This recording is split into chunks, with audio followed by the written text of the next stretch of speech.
You're all a bunch of fucking idiots!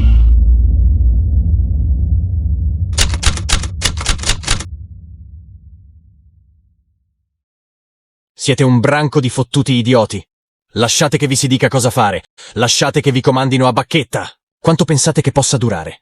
Per quanto lascerete che vi diano ordini? Forse vi piace essere comandati. Queste sono alcune delle parole pronunciate da Jim Morrison il 1 marzo 1969 sul palco del Dinner Key Auditorium di Miami, davanti a circa 12.000 ragazzi e ragazze americani, durante quello che ancora oggi viene ricordato come il concerto più rock e controverso di sempre.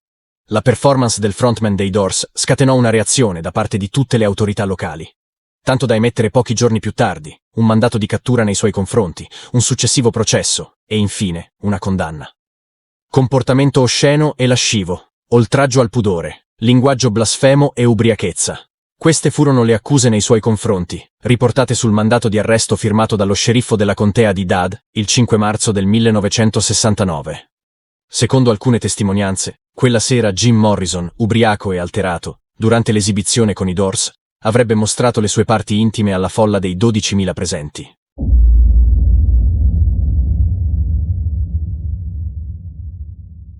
Il concerto di Miami fu organizzato dal management dei Doors insieme a un promoter di nome Ken Collier, il quale, attraverso la sua società, la The Image Productions, mise a disposizione della band il Dinner Key Auditorium, un hangar navale dismesso nel quartiere di Coconut Grove. L'evento in programma attirò un numero di persone ben oltre le aspettative. Quel concerto, il primo della band in Florida, rappresentava un'occasione imperdibile per molti, tanto che pochi giorni dopo la messa in vendita dei 7.000 biglietti, l'evento registrò subito il sold out. A quel punto, Collier, insieme ai suoi soci, resi consapevoli del grande interesse generato attorno al concerto e desiderosi di massimizzare i profitti, decisero di rimuovere le sedie precedentemente messe a disposizione per il pubblico e, nonostante la capienza massima dell'auditorium fosse appunto di 7.000 posti, scelsero comunque di mettere in vendita altri circa 5.000 biglietti. Tale decisione suscitò l'ira di Bill Siddons, il tour manager dei Doors, il quale, una volta arrivato all'auditorium il giorno del concerto, si accorse che la The Image Productions aveva preso quella decisione senza avvisare nessuno e senza rispettare gli accordi presi sugli incassi. I biglietti aggiuntivi, infatti, vennero venduti da Collier e soci, senza riconoscere la differenza alla band e al suo management. Annullare il concerto era comunque oramai fuori discussione. L'auditorium era già zeppo di migliaia di persone, stipate come sardine e alle prese con un caldo infernale a causa della mancanza di aria condizionata. All'esterno poi, con la speranza di avere una possibilità di entrare nonostante il sold out, c'erano altre migliaia di ragazze e ragazzi. L'unico ancora assente era proprio lui, Jim Morrison. Il cantante, infatti, cosa che si venne a sapere solo dopo, perse ben 2 voli per Miami. Il primo da Los Angeles a causa di una discussione avuta con la sua ragazza, Pamela Curson, e il secondo durante lo scalo a New Orleans, dove, una volta sceso dall'aereo e già abbondantemente ubriaco, andò a comprare altri alcolici e arrivò in ritardo all'imbarco. Nel frattempo, sul palco del Dinner Key, iniziarono ad esibirsi i 2 gruppi di supporto, gli Echo e i Brimstone. Ma una volta terminata la loro esibizione, la folla cominciò ad impazientirsi. L'attesa, con il caldo soffocante all'interno del vecchio hangar e il diffuso consumo di droghe che a Miami in quel periodo di certo non mancava, insieme alle condizioni quasi invivibili in un luogo pensato per 7.000 persone, ma che ne contava quasi il doppio, di certo non aiutò a calmare gli animi dei presenti.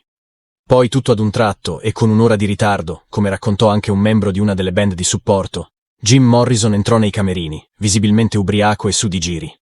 Di lì a poco, il resto della band salì sul palco e Densmore, Krieger e Manzarek, accolti calorosamente dal pubblico, iniziarono a suonare i primi giri di Break On Through, nell'attesa che Morrison li raggiungesse sul palco. Tuttavia, anche in quel contesto, il cantante tardò a raggiungerli. I 3 membri della band continuarono a suonare la canzone per altri circa 10 minuti prima di vederlo finalmente apparire da dietro le quinte. Pantaloni di pelle, barba, maglia a maniche lunghe e un insolito cappello decorato con un teschio e 2 ossa.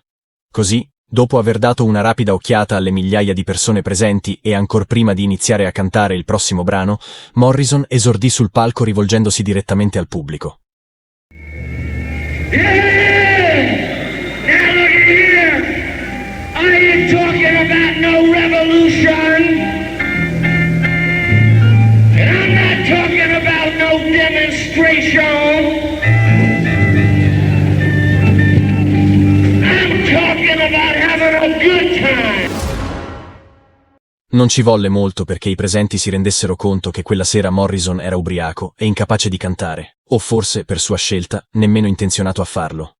C'è da ricordare, infatti, che qualche giorno prima, alla fine di febbraio, presumibilmente proprio il 28, il giorno prima del concerto, insieme al suo amico attore Tom Baker, Michael McClure, lo stesso Siddons e probabilmente qualche altro amico, partecipò a una sessione del Living Theatre, la compagnia teatrale di Judith Malina e Julian Beck.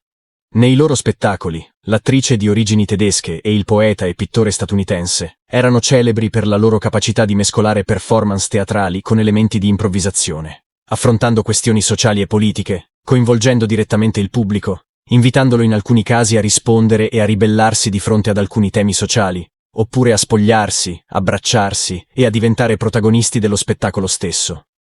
Esibizione che, volutamente o meno, Morrison ripropose in qualche modo proprio quella sera all'Auditorium di Miami, trasformando quello che sarebbe dovuto essere un concerto di sola musica in un confronto aperto a tutti i presenti. Durante l'esecuzione di 5 to 1, si rivolse al pubblico in modo provocatorio, definendoli un branco di idioti e schiavi, colpevoli di farsi comandare a bacchetta dal sistema. Poi, nell'intermezzo di When the Music's Over, probabilmente riferendosi all'esperienza con i protagonisti del Living Theatre, raccontò di aver incontrato persone determinate a cambiare il mondo. Affermò che condivideva lo stesso desiderio e sottolineò l'importanza di conquistare le scuole come prima mossa per realizzare questo obiettivo. Nel frattempo, continuò ad incitare il pubblico a raggiungerlo sul palco, interruppe bruscamente l'inizio di Touch Me e prese in braccio un agnello, donatogli da Lee Marvin, membro dei Moonfire, la cui filosofia di base era focalizzata sulla non violenza e sul vegetarianismo. La polizia e i promoter, impegnati nel cercare di dissuadere le persone dal salire sul palco, tentarono contemporaneamente di placare gli animi sempre più esagitati della folla. Successivamente, la band attaccò con Light My Fire, durante la quale Morrison venne accusato di aver simulato un rapporto orale con Robbie Krieger, mentre quest'ultimo era intento a suonare il solo della canzone. Stesso momento in cui, rivolgendosi di nuovo al pubblico, iniziò ad incitare tutti i presenti ad agire, a salire sul palco e divertirsi con lui, senza limiti, senza regole, e a fare tutto ciò che desideravano. A quel punto, in molti presero sul serio le sue parole e iniziarono ad arrampicarsi. Una fan gli versò dello champagne addosso, e Morrison, in risposta, si tolse la maglia rimanendo a petto nudo. Invitò quindi tutti a togliersi i vestiti, e apparentemente, in quell'istante, e solo secondo alcune testimonianze, dopo aver chiesto se volevano vedere le sue parti intime, tirò giù la zip dei pantaloni. Il concerto, o meglio dire il non concerto, giunse al termine con il crollo del palco a causa dell'eccessivo peso della folla. Morrison, scagliato tra il pubblico da uno dei promoter, riuscì successivamente ad arrampicarsi su una balconata, da cui poi raggiunse il resto della band nei camerini. Il giorno successivo all'evento e con i Doors, ormai lontani dalla città e diretti in Giamaica per una vacanza già programmata da tempo, a Miami e dintorni, come prevedibile, non si parlò d'altro. Tra coloro che avevano partecipato al concerto, c'era chi era rimasto entusiasta dell'esperienza, chi deluso e chi scandalizzato. Alcuni giuravano di aver visto Morrison esibire i suoi genitali, mentre altri lo negavano fermamente. Tuttavia, con il passare del tempo, sia i media che le autorità iniziarono ad investigare più approfonditamente sull'incidente, accrescendo l'interesse pubblico sulla vicenda. TV, giornali e radio alimentarono l'agitazione, mentre presso lo stadio Orange Bowl di Miami, ben 30.000 giovani organizzarono una manifestazione a favore della decenza e contro le oscenità. Che durante quel periodo, le rockstar, soprattutto considerando il clima di rivolte giovanili e proteste contro la guerra, specialmente quella in Vietnam, erano percepite dal governo americano come potenziali minacce, era ed è, ancora oggi, un fatto ben noto. Molti di loro, infatti, tra cui ovviamente Jim Morrison, pur non avendo mai commesso reati gravi, finirono per essere schedati dall'FBI.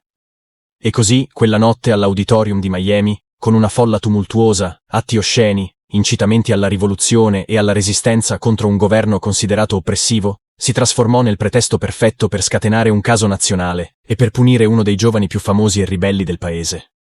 Il viaggio in Giamaica il giorno successivo venne considerato dalle autorità come una sorta di fuga. E a pochi giorni dall'evento, dopo l'ampia esposizione mediatica del caso, lo sceriffo della contea di Dade emanò un mandato di cattura nei confronti del frontman dei Doors. In realtà, tuttavia, molti furono anche coloro che, nonostante il clamore, difesero il cantante, affermando che quella sera non ci furono né sommosse né problemi causati da Morrison. Nei mesi successivi, la vicenda continuò a suscitare un forte interesse da parte dell'opinione pubblica, dei media e delle autorità. Le discussioni sul presunto incidente durante il concerto, in particolare l'accusa di aver mostrato pubblicamente le parti intime, e sulle eventuali conseguenze per Jim Morrison, rimasero vive. Il 9 novembre 1969, Jim Morrison si consegnò al Dipartimento di Pubblica Sicurezza della contea di Dade insieme a Max Fink.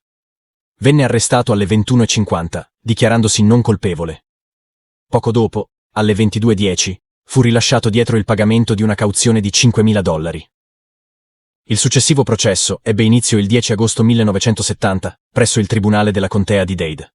Il 20 settembre dello stesso anno, la giuria emise una condanna nei confronti di Morrison, per atti osceni e volgarità, ma lo assolse dai reati di comportamento lascivo e di ubriachezza pubblica.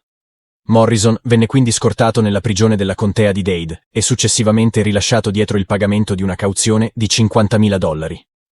Il 30 ottobre, durante la sentenza finale, il giudice Richard A. Gerstein lo condannò a 6 mesi di carcere e una multa per esposizione indecente, oltre a 60 giorni di detenzione aggiuntiva per oscenità. Il cantante presentò ricorso in appello e rimase libero in virtù della cauzione già pagata in precedenza. Purtroppo però, il ricorso non venne mai portato a termine. Il 3 luglio 1971, all'età di 27 anni, Jim Morrison, leader dei Doors, scrittore e anche poeta, venne trovato morto nel bagno della sua abitazione a Parigi. Nel 2010, a distanza di 40 anni dal quel primo e ultimo concerto dei Doors a Miami, lo Stato della Florida gli concesse la grazia postuma.